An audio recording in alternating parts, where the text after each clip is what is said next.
I could answer that in a couple of different ways. There's the bad news and the good news. Yeah, tell us both. The bad news is that we are at a moment when we may, in our own lifetimes, even maybe including my lifetime, really see the complete end of the systems that we've been using over the last 100 or 200 years and the mode of organization that we've been using for that time. The end of cheap energy, which is already happening, but it's really imminent, means that all the structures that now exist, our urban formations, our transportation systems, our means of getting food, globalization as an economic model, capitalism as an economic model, which depends upon constant expansion and growth and ever more resources, cannot possibly continue to exist because they're all based on the root base of all of it is the existence of cheap energy, and even though we're still plugging along in that mode right now, all the things that are happening now, from evasion, from war to invasions of Iraq to invasions of pristine environments, to the destruction of the lands of the last indigenous people, to the climate change, to hurricanes, to all these things that are happening, are all of them really the same thing. They're all expressions of the failure of the model that now exists.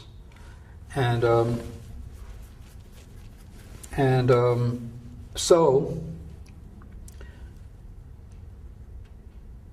because these expressions are happening both in terms of the natural world, no longer able to sustain itself in the same manner, and the changes in the natural world that have come from the overuse of technologies based on cheap energy and operating on a scale that's not sustainable.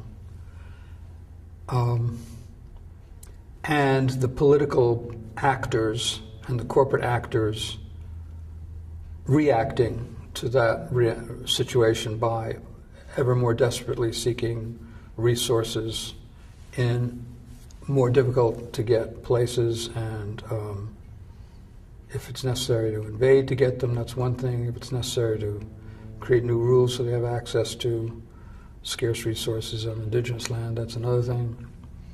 But it's all playing out now. The scenario, the end game is playing out because cheap energy is no longer a possible, cheap energy on the scale that you need to sustain most of what we have around us is not gonna, is over. Yep. So that means that we're in for very, very, very bad times in a manner that probably most in America have not experienced. And that the changes that are going to have to take place for people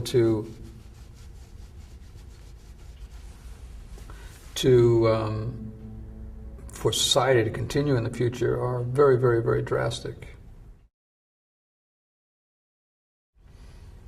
Now the good news is that that's all going to happen. And these changes are going to take place. I don't think we're going to see the end of human beings. We are going to see terrible upheavals and probably great violence in the future, in the near future. and great breakdowns of the natural world, making it very much more difficult for people to survive. I think it's going to be very grim in the near future, but I think people will survive. Some people will survive, and the species will survive, and I think the natural world may revive. So, not to be too apocalyptic about it, but I think that's the handwriting's on the wall as far as I'm concerned about all that. And it's good news only in the sense that that these changes are obvious and necessary for. I mean, we're dealing right now in a complete fantasy world. We're living in a complete playground of idiotic mistakes, and that the chickens are coming home to roost. Is that the expression? It's just not it's not a sustainable system, and unfortunately, we're going to see it lose its form. Yeah, the basis, well, the economic system that we have is particularly globalized economic system, survives only from four, it survives from four, or depends upon four impossible factors. Now we're back to the question of sustainability, because in order for globalization to survive, and I would say the same is true of centralized corporate capitalism in general, but particularly globalized corporate capital, is that you have to have a constantly expanding, an always increasing base of cheap resources. You have to have a constantly expanding markets. You have to have constantly expanding cheap labor. And you have to have constantly expanding cheap energy. Those four things. If you don't have any of those, the system breaks down. And none of those are possible. You can't have any of those forever. Resources are already running very low, so their prices are getting higher, and the ability to find them is more difficult, and the consequences of trying to retrieve them are much more difficult. You either have to have a war, or you have to invade somebody, or you have to use much more expensive devices to get it out. So unending supply of resources is preposterous, and we're already in that stage now. Cheap labor, constant expanding cheap labor doesn't want to stay cheap, especially in a world of information which does move very rapidly. Labor understands that they're at the short end of the stick, and they're revolting in various ways in various places, and the idea of a constantly expanding cheap labor market is ridiculous. Constantly expanding consumption is also preposterous, because you're already at the point where the consequence of that consumption is the breakdown of the natural world and the inability to put stuff, and you really can't get many more cars on the road. And I mean, it's just the limit of people's ability to keep consuming is already highly visible. Yeah. And cheap energy, as oil, we talked about that a little earlier, but as oil reaches its peak in terms of that it's going to only become more expensive now on a daily basis or on a monthly basis, it becomes impossible to sustain a world of cheap energy. And even alternative energy systems, I'm sorry to say, such as hydrogen and big-scale wind power and solar, not passive solar, but even high-tech solar, which is the kind we get for the most part now, are going to be impossible to sustain, because they too depend upon production systems for their technology, which are based on cheap energy too. So none of those systems are going to survive. The only kind of energy systems that are really sustainable are small-scale hydro, passive solar, things that are controlled really on a local economy, or small-scale wind, people can produce on their own, that kind of thing, but not the high-tech. So the idea of this constantly expanding system if you don't have the constant expansion of the system, then corporate profits do not exist. Corporate profits are in the expansion. So there's no possibility of survival for the current model over the long run, and we're already seeing the problems now. Nor is there possibility for survival of global corporations as a model for economic for an economic model. The global corporations cannot be the basis of an economy anymore. So the limits of all of these four categories is very, very obvious right now. Climate change is going to bring horrible outcomes that we're totally not aware of, and disease for that matter. So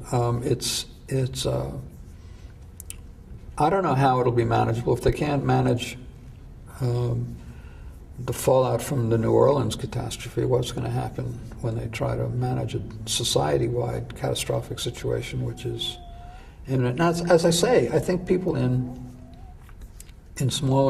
less developed countries might do better at it, even though there may be catastrophic events in those places too. Progress is a term which is used by, what they mean by progress is really evolution of technology. They really mean technological evolution, and they really mean the construction of societies along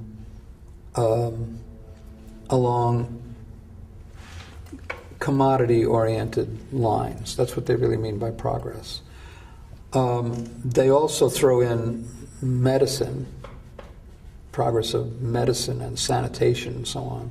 You know, sanitation, I think, is one of those few things that actually has actually been progress. I'm not sure about medicine, because I think medicine may have a bigger downside in some ways than upside. But in terms of human welfare, human satisfaction, human happiness, that kind of thing, if you want to call that progress, I believe, and I haven't seen research. Oh yeah, I have seen some research lately on this, that the people who are most surrounded by technologies and most engaged in technological society and most certainly involved in consumerism to the highest degree are the least happy of the people, because what brings happiness after all? I mean, they actually say that the way to be happy is to own more stuff and have more stuff.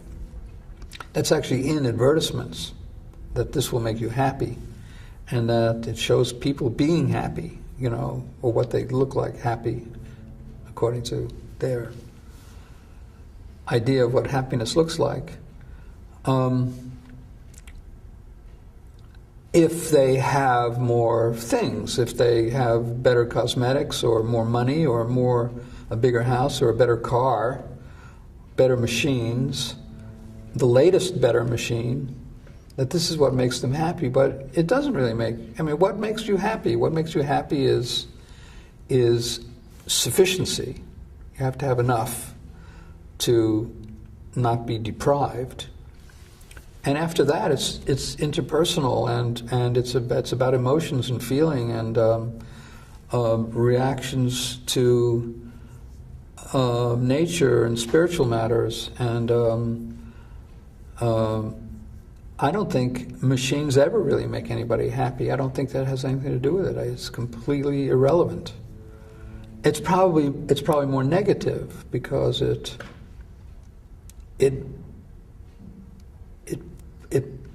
takes you away from your internal feelings and puts you into a mechanical process. It doesn't. I mean, when do you feel happy? You feel happy when you experience satisfaction on an emotional and on a heart or spiritual level. Now, that's when you feel happy. So this recent research, and I can't identify it, but I remember seeing it in the last few weeks, that went around to third world countries and to places which were not as developed, and and asked people if they were happy. And they had a much better result from non-technological, non-consumer-oriented systems, but you'd have to search the internet to find out where that research resides. I remember seeing it, but I can't identify it. But I'm sure it's true anyway. Yeah. Yeah. And progress is just the advertising slogan of a system based upon technological and material and commodity expansion as the definition of what makes for a good life. And I don't think it's true. I just don't think it's true. Everybody who lives in Western society has been subjected to a tremendous volume for their whole life. Everybody alive today has been subjected to a tremendous volume of information, I'd say propaganda, to the degree that technology is here to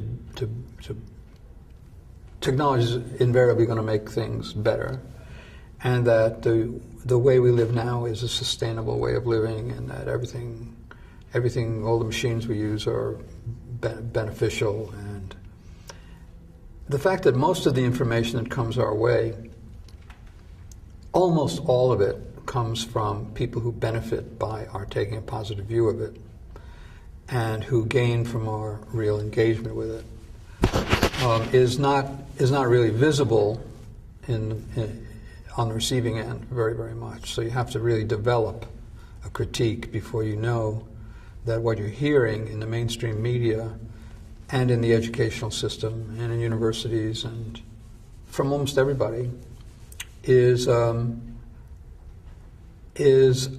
been generated for basically economic gain, purposes of economic gain by the people who stand to gain from it, whether it's the invention of pesticides or the invention of genetic engineering, or whether it's nuclear energy or oil systems or automobiles or SUVs or television or computers, or just the whole. You can take any technology that's come along, and it has been always introduced to us in terms of the great benefits. There's never been a process available for us to discuss or even hear about any downside story to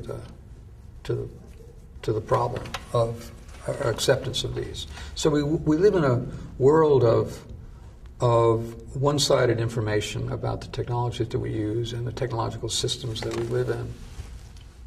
So, like the car was introduced in the late 1800s with all the proclamations it was going to be safe, clean, fast, secure, non-polluting. Horses were dropping shit on the pavement, and the cars don't do that.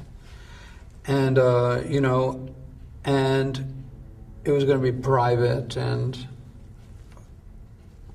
sounds good.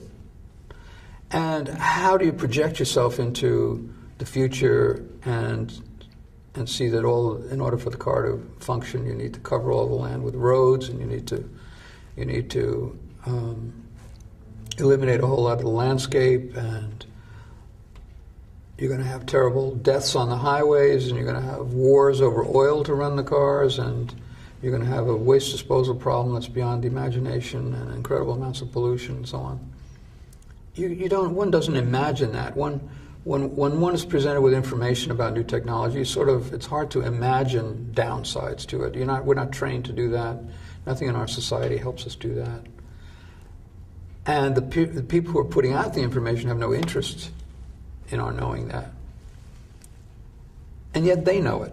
That's what's another thing that we don't know, is because I used to be in business. I was in the advertising business for many years, and I worked with a lot of corporations, and there is no product ever introduced by anybody large or small, or especially large corporations, where there's not a tremendous research budget on the upside potentials, what are the opportunities for that product, and what are the downside problems? You know, what's going to happen if it doesn't sell right? What's going to happen if it causes problems? What problems will it cause?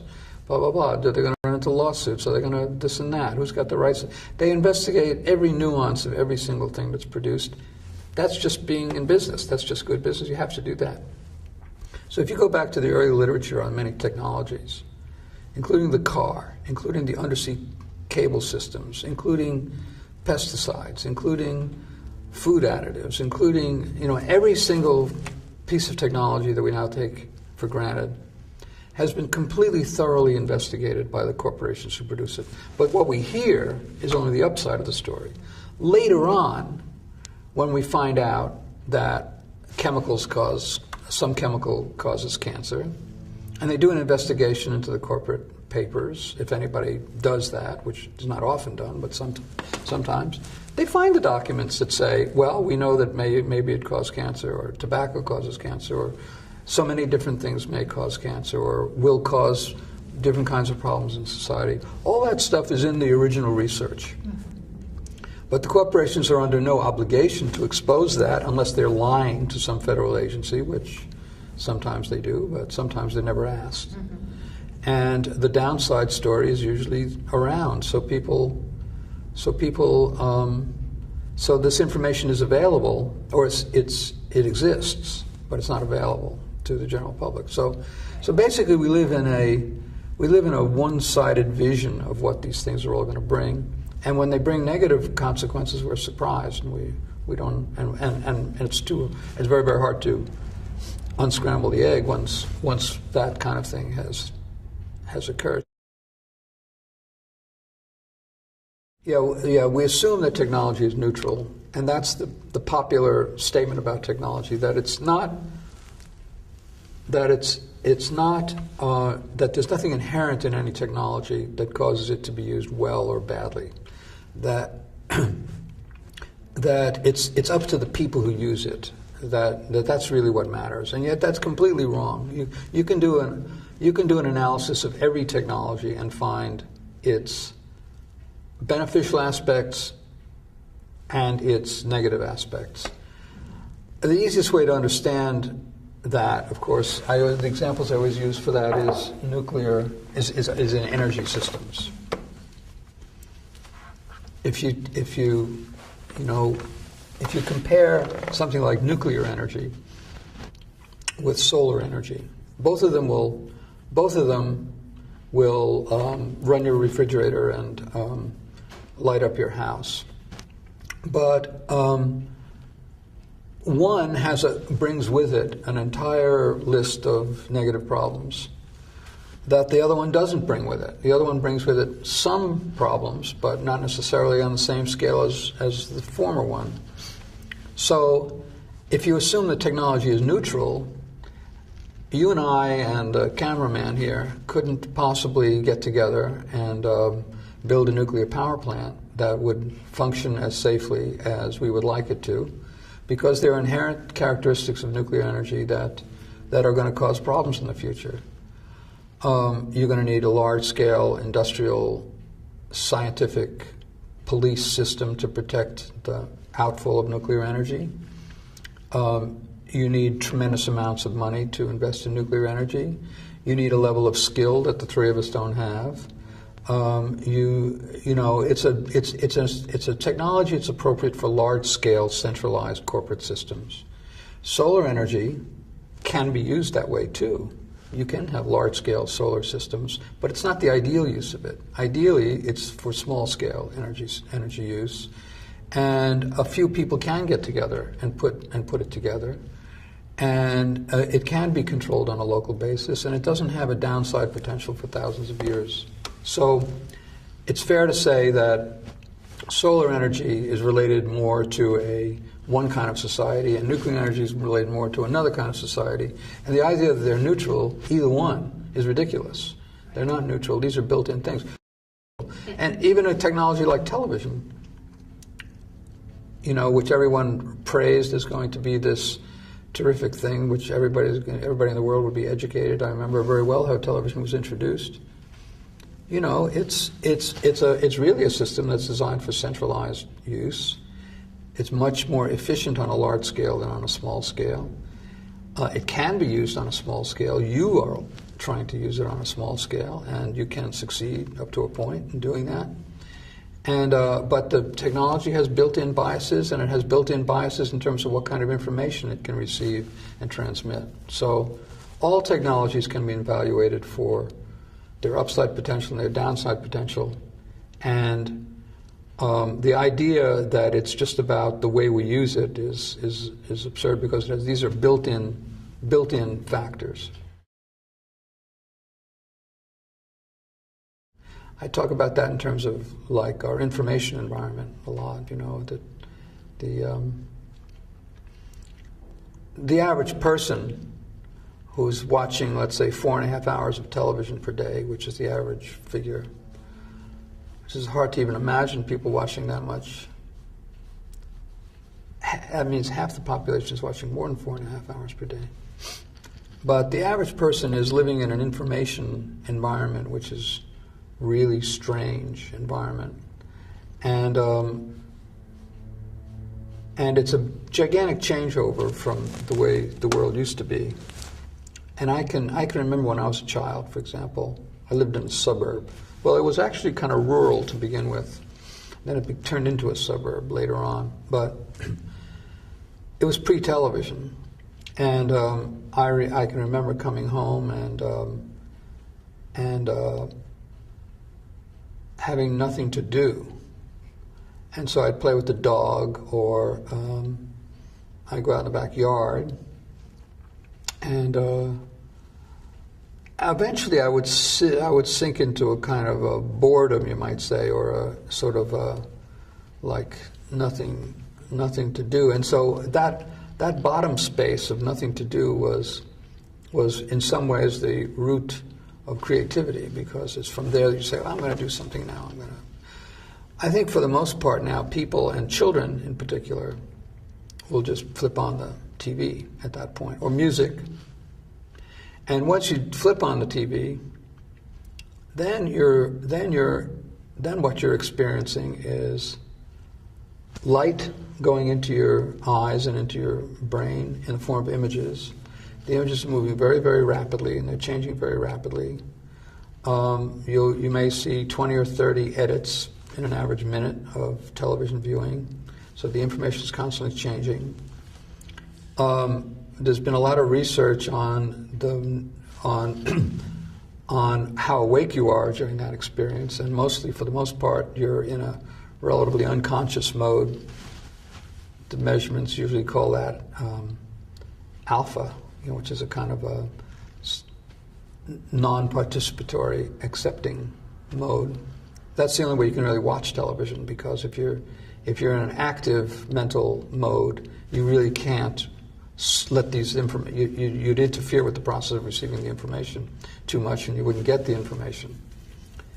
Active mental modes are more associated with reading or conversation or doing things. And it's you couldn't read and be an alpha, for example. That wouldn't work. You have to be in what's called delta, or is it beta? I can't remember now anymore. But anyway, so the child, let's say, sits for very long hours, receiving information that's sent from somebody else, thousands of miles away, very rapidly moving information field. And there's been a lot of research on how that causes hyperactivity among kids.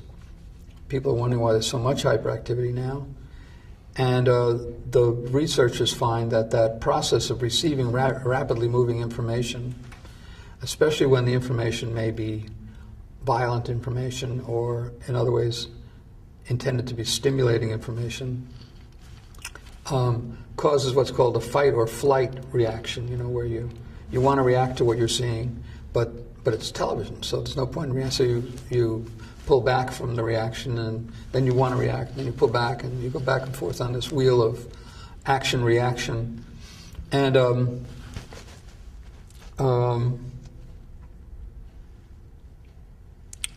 when the set goes off, then there's this wild bursting out of sort of kinetic energy that has been. And the set goes off, and you're no longer living in an information field which is moving very rapidly, and your mind is no longer receiving these constant images. The room is just there. It's just there. You know, it's just nothing is really happening. And I think there's a sense of kind of real desire to get back up to speed, you might say. You know, a lot of people talk about television viewing as a drug, and they like to think of it in terms of it being Valium. But I really think it's speed, because what happens is you're pacified when you're viewing it, although your nervous system is reacting back and forth. But when the thing goes off, your nervous system is still reacting, but the information field has stopped. And so in some ways you have to get your system back up to speed. So then you go outside, let's say, and all the cars are moving fast, or you've got a Walkman on, and that's speeding you up. Or if you go out into nature, though, if you go out onto nature, it's barely happening at all. You know, it's very hard to experience grass growing, or to see the interactions of nature if your whole internal system has been sped up. So I think that for a lot of kids that becomes a very uncomfortable experience, and so they sort of have to get back up to speed and back to the machines, back to the speed, and so TV set goes back on, and it's used in that way as a kind of drug. So I think what's happening is that television viewing for children, and I think to some degree for adults, is a training for more hyperactive lifestyles and hyperactive informational systems, and for speeding up the nervous system and speeding up. It actually pacifies the mind, but it speeds up the desire to do something else. Have you seen? And that is putting people into a kind of emotional, psychological state which makes it impossible to relate to nature. So I mean, it's concrete alienation again. It's internal alienation. Plus, images are going in which stay in and which can't be got out either. So it's a real heavy impact. And in the modern world, another point is that 70% of this information is controlled by 7 corporations.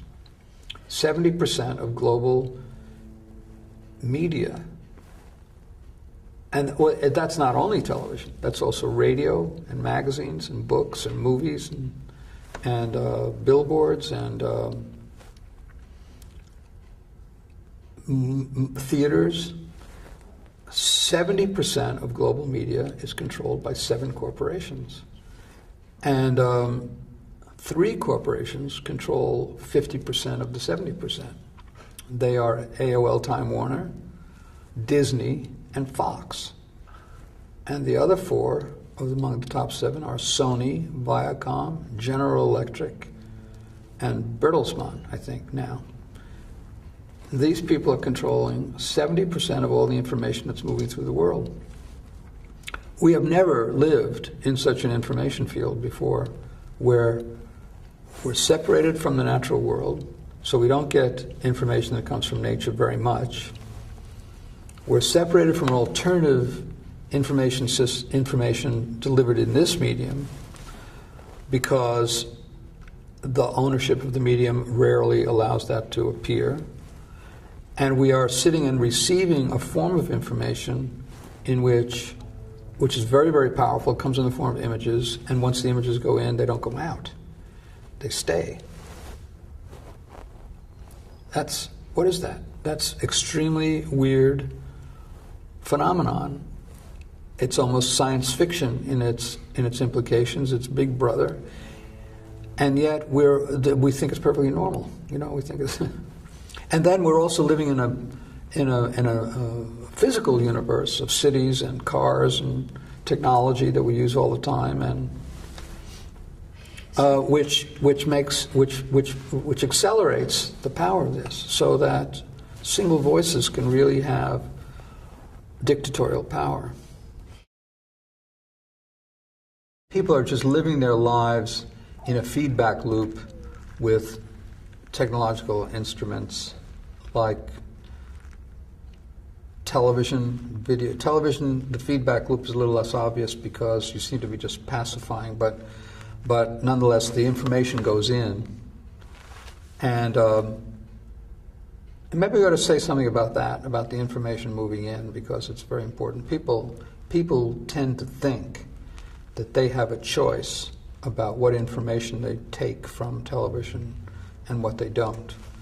And it's particularly popular on the left to think that we have somehow the ability to choose, that advertising, for example, does not affect them. You know, we're intelligent, we went to college, we know that advertising is stupid and silly, and so we don't really accept it. It doesn't, and yet all advertisers know that that's absurd, that they know that the only idea is to put the image in, and that if you sit and receive the image, you've got it, and then you can't let go of it ever. So if I say the Energizer Bunny, there's no way to that whoever is watching this is going to get a picture of the Energizer Bunny in their brain. And I do it with audiences sometimes, and I say, who's got a picture of the Energizer Bunny? And everybody has one. And if I say, well, okay, wipe out the Energizer Bunny, then they can't do that. And of course, did anyone even know they had the Energizer Bunny in their brains, you know, or any of these other commercial images? And they all know it's stupid, and they all know that the information that they're seeing in commercials is dumb, and yet it doesn't prevent the primary focus of the advertisement from being successful, which is to stick the image in. And it doesn't mean that you will then go around and look for that product, but it means that the more people who receive that kind of image are more likely to look for that product. And this is the basis of advertising. This is what all advertisers know. And that repetition is what matters. And in a larger scale, this is true of the entire society, even in non-advertising things. If you see enough repetitions of the same kind of information without direct counter-information, you will believe what you see. That in the absence of counter-information, you will tend to, I mean, it's a normal human thing. You will tend to believe the information that you're given unless somebody gives you the opposite information. And if somebody does give you the opposite information, then you're caught between a conflict between those two kinds of information, which doesn't get you really anything, because then you're just dumbfounded by the conflict. And so in either case, you're sort of pacified by it and not illuminated by it. That doesn't mean there aren't some useful things in information that can be generated through the medium. The point is that people's psyches and consciousness are completely dominated by that system of information movement. And in the modern world, it's important to point out that not only is the average person taking in information in the United States and many, in fact most other countries of the world, similar statistics of about 4.5 hours per day of average, which makes it an activity that is, people are doing more of that activity than they're doing anything else, except sleeping or working or going to school. You know, but main non-working, non-sleeping activity is watching television. And it's all this information moving into the constant stream. When I'm asked a question like that, I immediately start thinking of the astronaut, you know, flying in space, you know, which is where we are. The astronaut is living in a self-contained metallic universe, you might say, or plastic and metal universe, not in contact with the sources of life or information, completely dependent for survival on external systems, completely unrooted, and living really in a construct which is a entirely human creation, has no relationship to the natural world at all. Afloat, you might say, and I'd like to say afloat in mental space, because all of this is really the creation of, it's all the product of human thought, and so its connection to the natural world is completely invisible. It's very hard to see any connection to the natural, or very hard to feel any connection to the natural world. It is, it's really virtual reality in the physical sense. And in many ways, that's the way we all live, because to the degree that we all live in cities,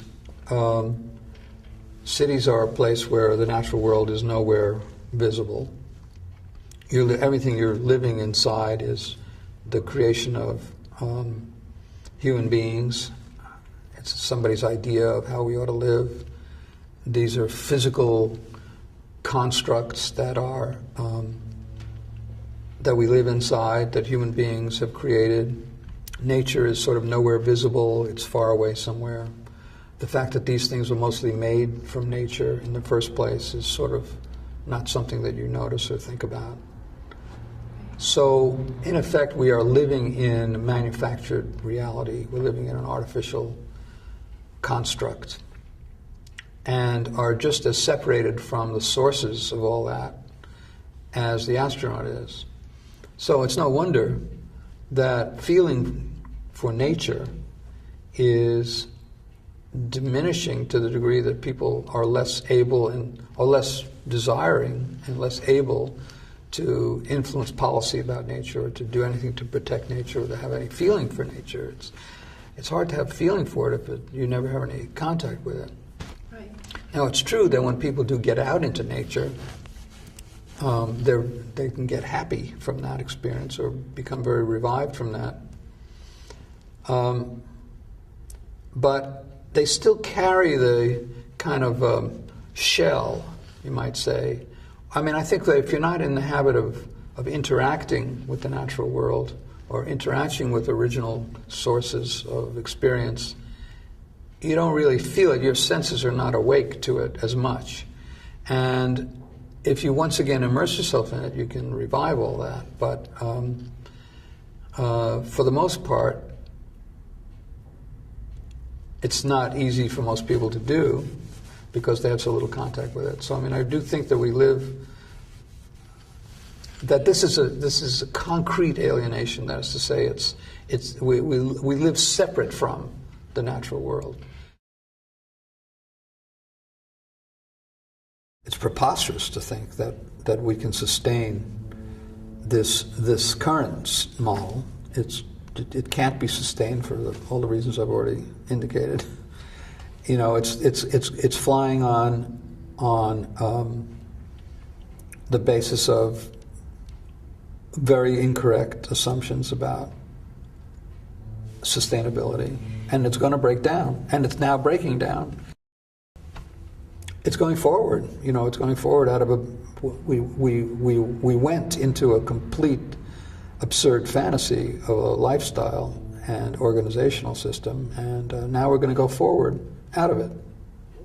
And we don't have any choice about it. So that people don't have to worry about whether it's romantic or not. It's going to happen.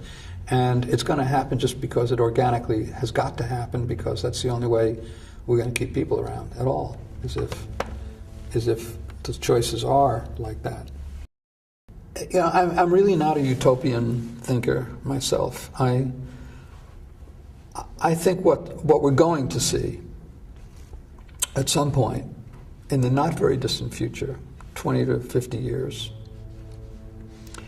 is a breakdown of large-scale systems and a reemergence of smaller-scale systems. I think that people who think that this will be a particular disaster for the third world and for the poor are wrong, that I think that probably they'll do better at it than we will. In this country, it'll be very difficult because people are used to the fantasy that you can live, with cars and consumption and a lot of products, and that's what life is about. It's going to be very, very, very difficult for people to make an adjustment.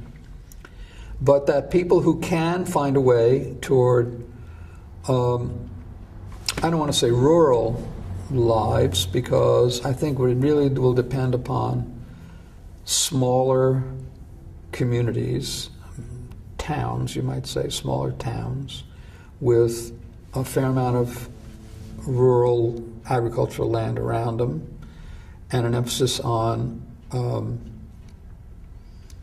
local small-scale production for local use, using local systems with a minimum amount of trade among communities for things that are needed in one community that is not available there, and so on. Almost more like a very old-style barter system. Those are the kinds of places that are survivable, that it can survive in the future. And I don't want to get caught on how much time we're talking about, because I don't really know. I just know that that's what's going to work. Yeah. And what happens when people in, let's say, cities are unable to do that in an urban context, where food is not being grown and where they're living in high-rises where energy is not functioning, and to keep a thing like that going. What's going to happen about the reorganization of things so that everybody gets a shot at moving to a survivable environment? I don't begin to be able to guess how that's all going to work. I just know that it's going to be difficult and it's going to be a mess. And I hope it's not terribly violent, but it may be. Yeah. And but I don't think centralized government's going to be able to deal with it. That's what I don't think so for too much longer. Well, it's hard to predict how long it will be before there's a real breakdown. It's also hard to predict whether we'll have a United States in another 20 to 50 years, let's say. Because I think, to the degree the United States wants to see itself as a completely cohesive, centrally organized system with centrally organized energy and transportation and so on, and tries to sustain all that, it's not sustainable. So I don't think we're going to see that forever. Well, you might ask me, what advice am I giving my own family? Yeah, what advice are you giving? I'm not giving much advice. I don't know. I don't know what to tell people. I mean, obviously, if when you're dealing with catastrophic expectations of the kind that I have now, and I hope I'm wrong about the degree of problem that we're facing, but it's hard to know what to advise anybody to do, because I don't really think there's really much of a way out. I mean, obviously, it would be much better if people can be truthful and can be aware of what's happening and honest with themselves and honest with their society and honest politically. And I think that the problem is overconsumption. Right. Tremendously disproportionate maldistribution of resources and of all kinds.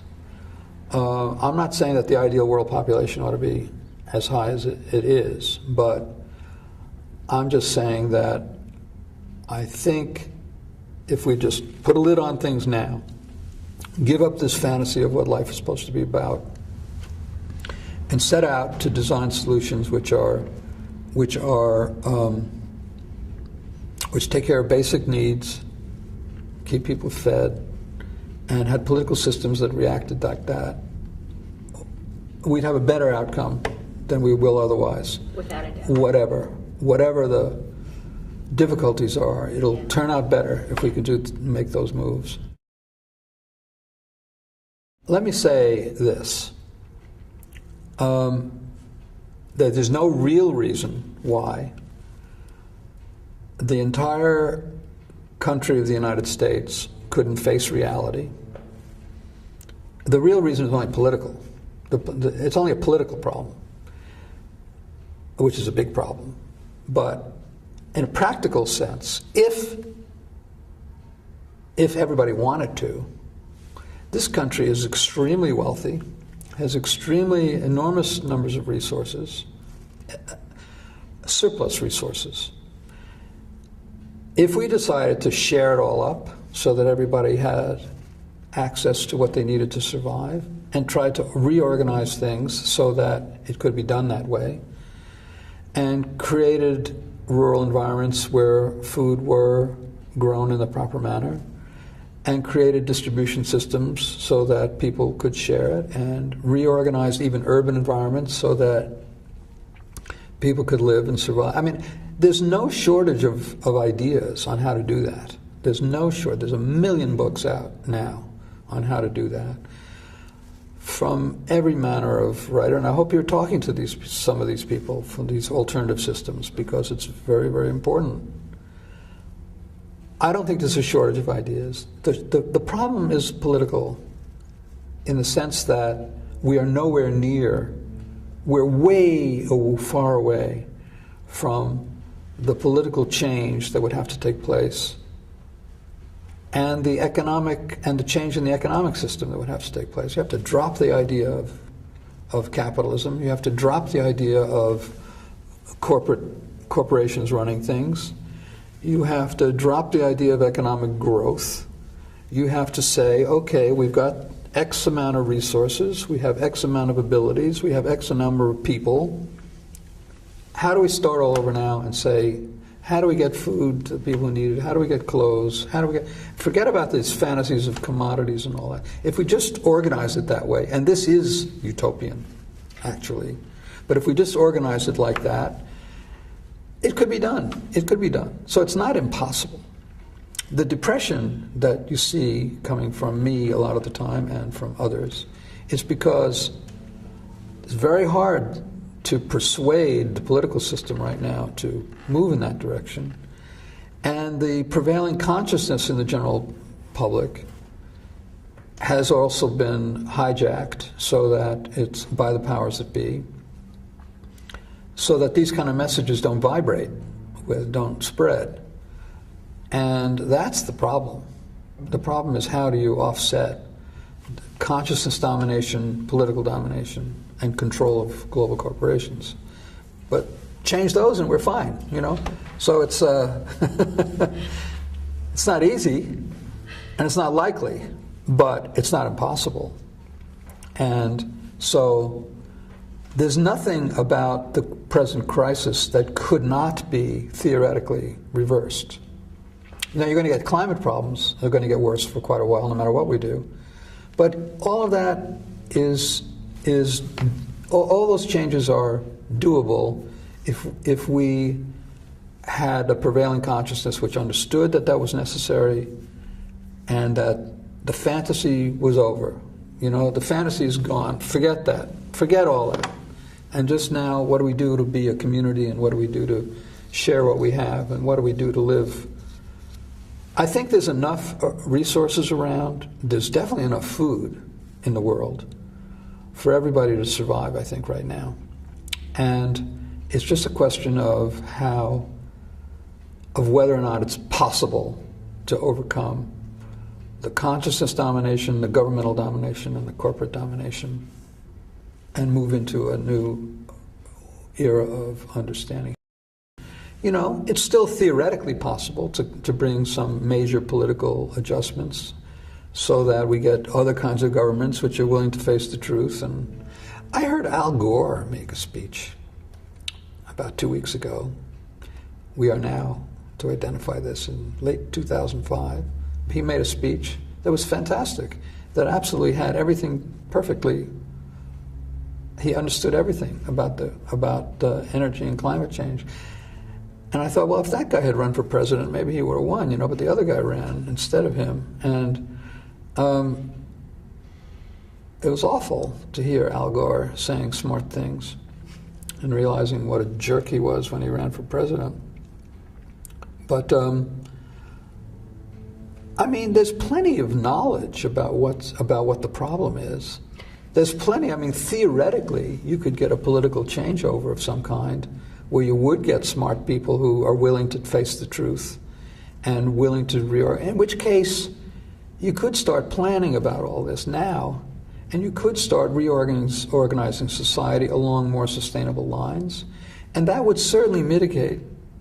And most of these disaster expectations are because I don't see society doing anything to try to stop this. But here we wrote a book called Alternatives to Globalization, which sets out 1 million different ways that things have to be changed in order for the system to survive. And I'm sure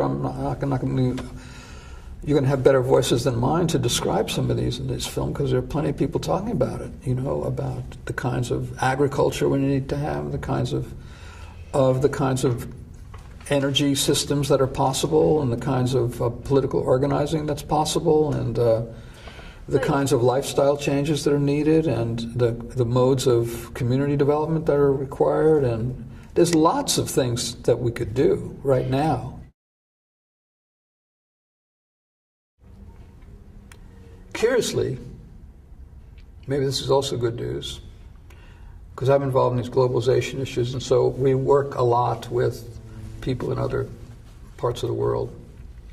And you talk to people, some of the people from India or Malaysia or even China or Pacific Islands or so-called third world, or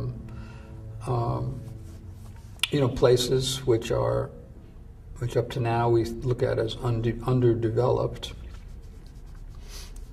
And you speak in these terms, which of course everybody but the mass media is speaking in these terms. Everybody who's got any sense sees that all this is obvious.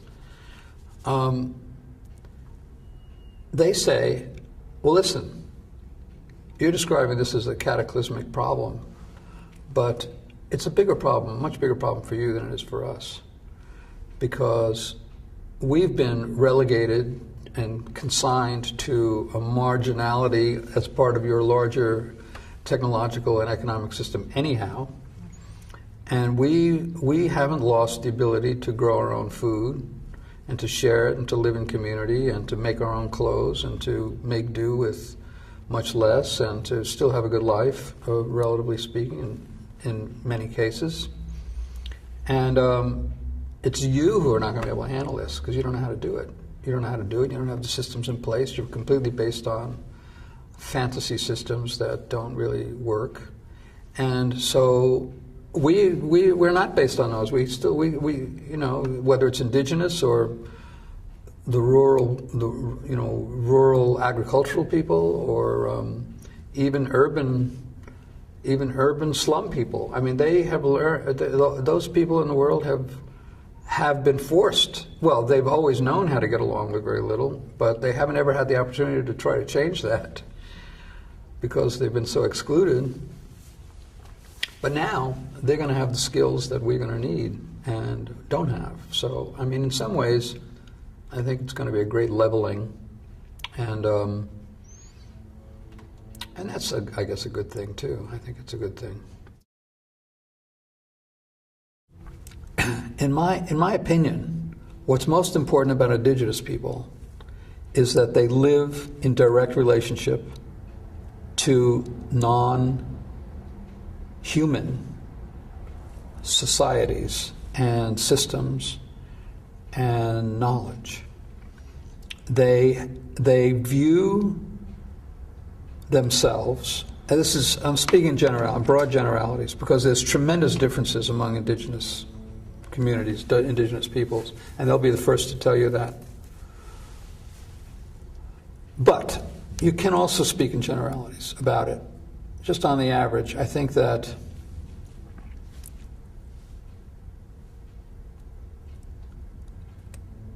indigenous people will say that they are that their relationship to the wider world, which is the natural world, is one of family or reciprocity or equality or integration, that they're really not separate from it, that these are their relatives, they might say.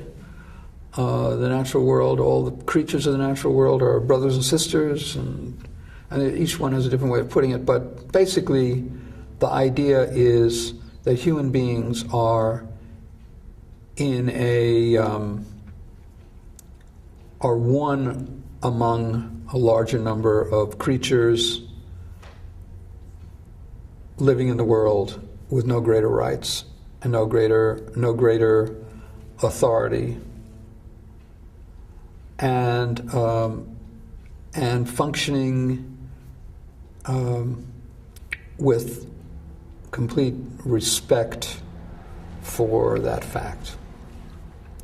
That's what's important about indigenous people, in my opinion. And now, the way they get to that, is that they haven't ever lost the spiritual meaning of that, you know? So the spiritual meaning comes from that, and comes from that relationship.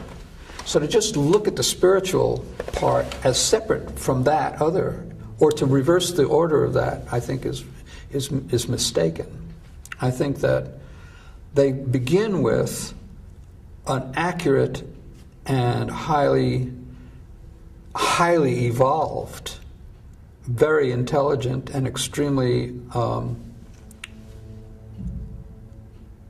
sensitive understanding of themselves in the world, you know, and of what the appropriate place is for human beings in the world, and that their societies are organized with that recognition, and their spiritual comes from that, but so also their political comes from that. Indigenous people, for the most part, already knew all that. They already knew all that, and they still know all that. And I'm involved, because of the work of the International Forum on Globalization, with looking at and dealing with some of the impacts of globalization on indigenous people, and also their reactions to this current economic model, globalization model. And they are absolutely the most advanced of any community of resistance to the current economic model. And they're exhibiting tremendous consciousness, tremendous political organization, and absolutely steadfast commitment to not going along with this scheme. This is not 100% true everywhere. It's sort of less true in this country than it is, let's say, in some place like South America, which has been still a little bit less impacted or more recently impacted. But where the battle is really happening right now, corporate invasion of the Amazon, the undeveloped regions of the world, just taking place right now. But the indigenous voices in those areas are so clear, so strong. Well, so are the American Indians, you know, for a very long time. And the indigenous voices are so strong, and the things they're asking for are so clear. They want recognition of Aboriginal prior rights to their land and resources. They want what they call free, prior, and informed consent to any invasion of anything that is theirs or anything. They want recognition and codification of collectivity as a right. In other words, collective human rights. That's what they are asking for, to be recognized as a collective entity. They want their nations recognized. They don't want to be nations within other nations. Even so, the United States recognizes indigenous nations, tribes, but under the rubric of the United States. They want to be self-standing, independent. They don't want to be nations within other nations. They want to be separate nations. And among other things. But these things are very profound. They want complete recognition of their economic processes. They want recognition of their acceptance of their worldviews, or at least the ability to live within their worldviews without anybody saying anything about it. And they're organizing with each other now. There are tremendous things happening. South America is a place. It's completely amazing right now. South America is the most exciting place in the world right now because there are that whole. You could say that's the first continent to have which, as a whole, has turned away from the current prevailing economic model. Bolivia, Uruguay, Argentina, to some degree Brazil, to a lesser degree maybe Ecuador and Peru, to some degree Venezuela. These places are stepping out of the neoliberal globalization model. They're saying that does not work. We don't want it anymore. We want we want local systems, self-sufficiency, control of our own resources. And these revolutions in these countries are in many cases led by indigenous people. Certainly in Bolivia, certainly in Ecuador, to some degree in Peru, to some degree in Brazil, to some degree in Venezuela, to some degree in Argentina. Uruguay? The indigenous, and Uruguay as well. The indigenous voice in these things is very, very strong, very, very clear, and they're organizing collectively very, very effectively. It's a tremendous change that's taking place, and we've only begun to see the beginning of it. We're living at a dangerous moment because, as we say, empire is in its last gasp. And empire, when it's in its last gasp, will do anything to sustain itself. I mean, invading Iraq was a very obvious thing to do, but the U.S. does not want to see the indigenous view of water or natural gas or oil or resources in the ground to prevail. I just came yesterday, just last night, I was at a meeting of UA people who are fighting oil development in Colombia. And which is another place the indigenous voice is very strong.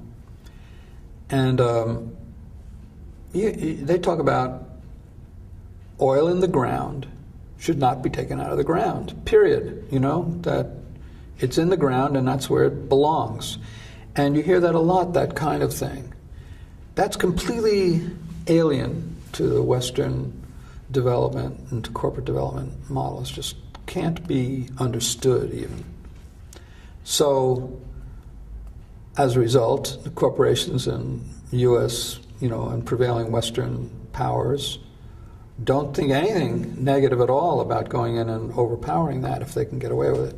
But the emergence is so strong now that I think that it's going to be hard to turn that away. And we'll see what happens, but we're in for, bloody times, I think, as I said at the beginning. But I think that there's also a lot of this is an area of great optimism, because I think I think the indigenous people represent in the world a community of opposition now that's very consistent everywhere, very, very clear, and getting organized, and does not have doubts about itself in most cases, and